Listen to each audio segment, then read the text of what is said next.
Praise the lord. దేవునికి మహిమ కలుగును గాక. ప్రతిరోజు క్రమం తప్పక వాగ్దానాన్ని వీక్షిస్తున్న ప్రతి ఒక్కరికి యేసయ్య నామములో శుభవందనములు. సబ్స్క్రైబ్ చేసుకొని అనేక మందికి షేర్ చేసి దేవుని మాటల ద్వారా బలపరచండి. ఈ దినమునకై ఏర్పాటు చేయబడిన దేవుని వాగ్దానము. కీర్తనల గ్రంథము 34వ అధ్యాయము 9వ వచనము. ఆయన యందు భయభక్తులు ఉంచువానికి ఏమీయు కొదువలేదు. O fear the Lord, ye his saints, for there is no want to them that fear him. ఆయన్ను ఆశ్రయించిన నరుడు ధన్యుడు అని వాక్యభాగం సెలవిస్తుంది. ఎవరైతే ఆయన్ను ఆశ్రయించి ఆయనను ప్రేమించి ఆయన నామాన్ని నమ్ముకుంటారో, ఆయన యందు భయభక్తులు ఉంచుతారో వారికి ఏమీయు కొదువలేదు. అంటే ఏ విషయంలోనూ దేవుడు నిన్ను కొదువుగా ఉంచడు. సింహపు పిల్లలు అయినా లేమిగలవై ఆకలిగా ఉంటాయేమో కానీ ఆయన్ను ఆశించిన వారికి ఏదియు కొదువ ఉండదు అని దేవుడు సెలవిచ్చాడు. నిజమే, ఆయన నమ్ముకున్న వారిని దేవుడు ఎంత మాత్రము విడిచిపెట్టువాడు కాదు. ఆయనను ఆశ్రయించి వారికి సమస్తమును అనుగ్రహించువాడు. ఆయన యందు భయభక్తులు కలిగి ఉంటే ఏమియు అంటే ఉదయం మొదలుకొని రాత్రి పండుకునే వరకు నీకు ఏది అవసరమో, నీకు ఏది కొదువ లేకుండా ఇచ్చేవాడు. గాలి, నీరు, ఆహారం, వస్త్రం, తలదాచుకొనుటకు నీడ, ఆరోగ్యం, ఆయుష్ అన్నింటికీ కొదువ అనేది లేకుండా నీకు దినమంతా అనుగ్రహించే దేవుడు.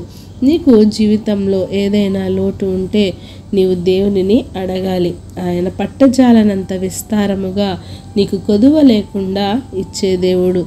ఆయన ఇచ్చిన దానికి సమృద్ధి దయచేవాడు. ఆయన యందు భయము భక్తి కలిగి జీవించు. అప్పుడు నీకు నీ జీవితంలో మనశ్శాంతికి కొదువ ఉండదు, సమాధానంకు కొదువ ఉండదు, ఆస్తిపాస్తులకు కొదువ ఉండదు.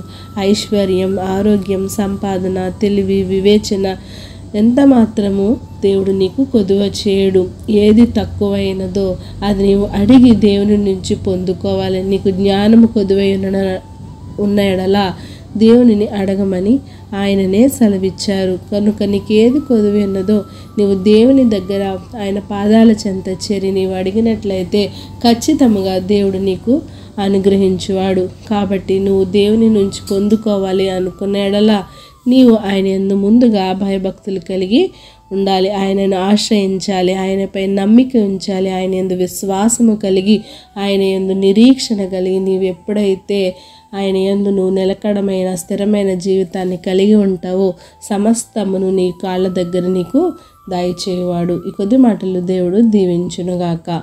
ఆమెన్. చిన్ని ప్రార్థన. సకల ఆశీర్వాదాలకు కారణభూతుడు అయిన మా ప్రియ పరలోకపు తండ్రి, మీరు ఇచ్చిన వాగ్దానంకే వందనాలు దేవా. ఎవరైతే ఈ వాగ్దానాన్ని విన్నారో విన్న వాక్య ప్రకారం వారి జీవితాలను సరి చేసుకొని తండ్రి వాక్యానుసారమైన జీవితాన్ని ప్రతి బిడ్డకు దయచేయండి తండ్రి. అవును ప్రభా, నీ యందు భయభక్తులు కలిగి జీవించినడలా ఆయన ప్రతి అనుకూల సమయంలో మీరు నీ భక్తులకు దయచేసేవాడు ఉన్నందుకు వందనాలు ప్రభా. ఎవరైతే ఏ అవసరతతో ఉన్నారో, ఏ అక్కరతతో ఉన్నారో నాయన, వారి సమస్యలు గుండా ప్రయాణిస్తున్నారో ప్రతి ఒక్కరిని ఒకసారి జ్ఞాపకం చేసుకోండి. వారి అవసరతలను అక్కరతలను తీర్చండి.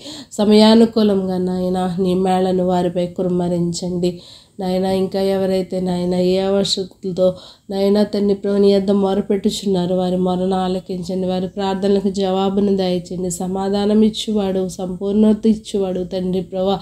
నాయన నీ మీద ఆధారపడి జీవించే ప్రతి ఒక్క బిడ్డని సమయంలో జ్ఞాపకం చేసుకొని మీ మెండైన నిండైన దీవెనలు ప్రతి ఒక్కరి మీద కుమ్మరించి సమస్త ఘనత మహిమ ప్రభావాలు మీరే ఆరోపించుకుంటారని యేసుక్రీస్తు పరిశుద్ధ నామమున ప్రార్థించి అడిగి వేడుకొంచున్నాను మా తండ్రి.